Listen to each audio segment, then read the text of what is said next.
Today we're taking a look at these NCAAF matches, which are happening on Friday, September 8, 2022. And giving you match breakdowns, betting tips and predictions in general on these games. Welcome back to High Stakes, let's get straight into it. Also, don't forget to subscribe to get notified as soon as we release these sport prediction videos, and if you would like more betting tips and predictions, then check out our Patreon in the link down below.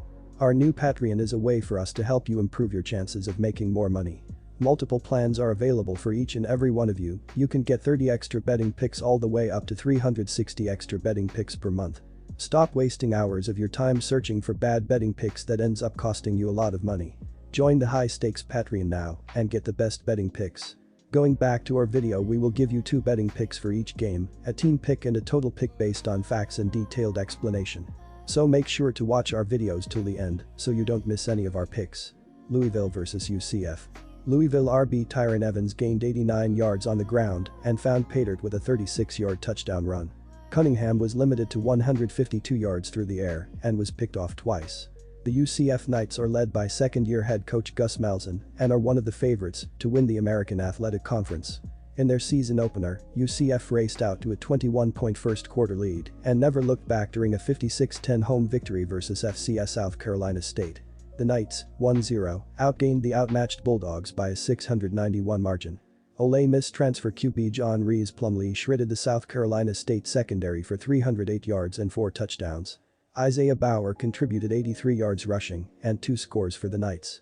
The Louisville Cardinals have to improve offensively, and the only player with a solid first game of the season was junior wide receiver Tyler Hudson, as he finished the game against Syracuse with 8 catches for 102 yards, 12.8 yards per reception, but failed to find the end zone. Hudson had 67.1% of the receiving yards in this game, and they need to figure out how to get others involved in the offense if they want to be successful. The UCF Knights have an experienced quarterback under center and senior quarterback John Rhys Plumlee.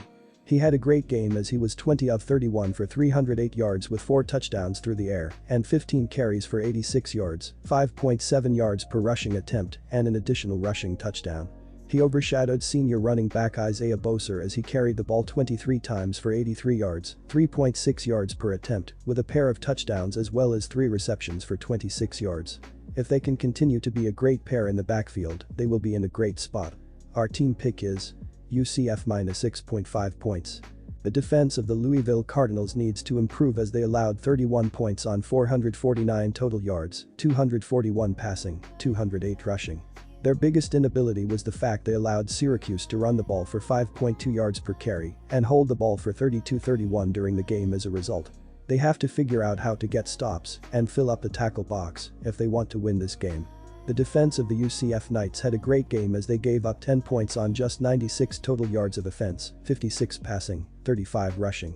The ability to run against the Knights was ineffective as South Carolina State ran for 1.1 yards per attempt as they ran 35 running plays. The defense also got off the field on the money downs as the Bulldogs were 2 of 16 on 3rd down attempts and 2 of 4 on 4th down conversions. If they can continue to improve and build momentum, the Knights will be in a great spot here. Both teams can run the ball, so that means there will be some issues as the clock will be continuously running as a result. The Cardinals' offense is not going to do well in the passing game as they did not have much output from anyone outside of Tyler Hudson in this game, and that could be a result of Cunningham. I expect a few more punts than Vegas does in this matchup, and that will cause this game to sit closer to the 45 to 50 point range than 61.5.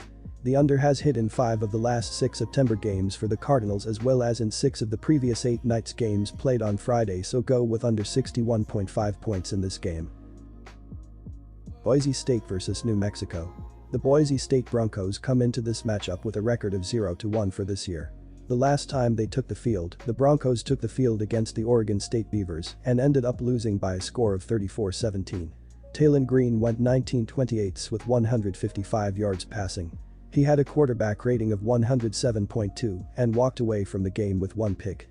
Talon Green was the leader on the ground for the Broncos with 11 attempts for 102 yards, 9.3 yards per carry.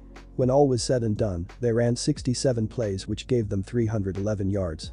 The Boise State Broncos ended up rushing 31 different times and tallied 126 yards, which earned them an average of 4.1 yards per attempt. Against the run, the Broncos conceded 178 yards on 37 tries, which is 4.8 yards per run allowed. Boise State surrendered 15 completions on 24 attempts for 292 yards and a completion rate of 62.5%. The Boise State Broncos suffered a loss in their season opener against Oregon State on the road to start their 2022 campaign. While the Broncos seemed poised to earn a win in their first contest of the season, they were simply overmatched by a deeper Oregon State team. This team has a balanced defensive attack that is led by running back Taylon Green. Green had 11 carries for 102 yards and 2 touchdowns in Week 1. If Boise State can get Green going early and often expect them to control the tempo of the game.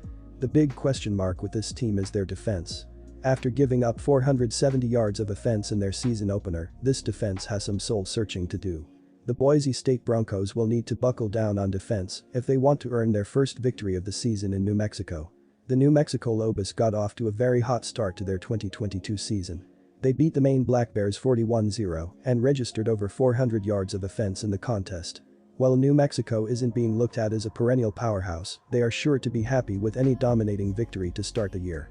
Their dynamic offensive attack is focused around their quarterback Miles Kendrick. Kendrick finished with 170 yards passing on 14 completions, with 2 touchdowns and 2 interceptions. If the Lobos are to pull off another win, Kendrick will have to take care of the football better against Boise State.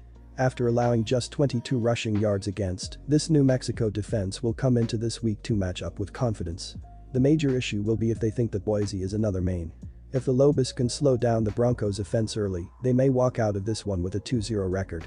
Overall, these two teams have aspirations to compete for a Mountain West Conference championship. It starts with winning conference games. Even though Boise State suffered a loss in their season opener, they faced a very tough opponent in Oregon State, unlike New Mexico, who beat up on the inferior Maine Black Bears. Those Week 1 games will help prepare these teams for the upcoming grind of the season. The Broncos will come into New Mexico prepared and ready to get a win on the road. Expect Boise State to cover the spread on the road in this conference matchup. Our team pick is Boise State for the win. In terms of passing yards, the Broncos allowed 2,483 yards, which put them in 19th in Division I. In their 12 games played last year, they surrendered 206.9 yards per game via the pass and allowed a completion percentage of 58.1%. They surrendered 365.6 yards per contest, putting them 45th in the country. They allowed 12 touchdowns via the pass, as well as 14 touchdowns on the ground. They gave up 4.0 yards per running attempt and 158.7 rushing yards per contest last year.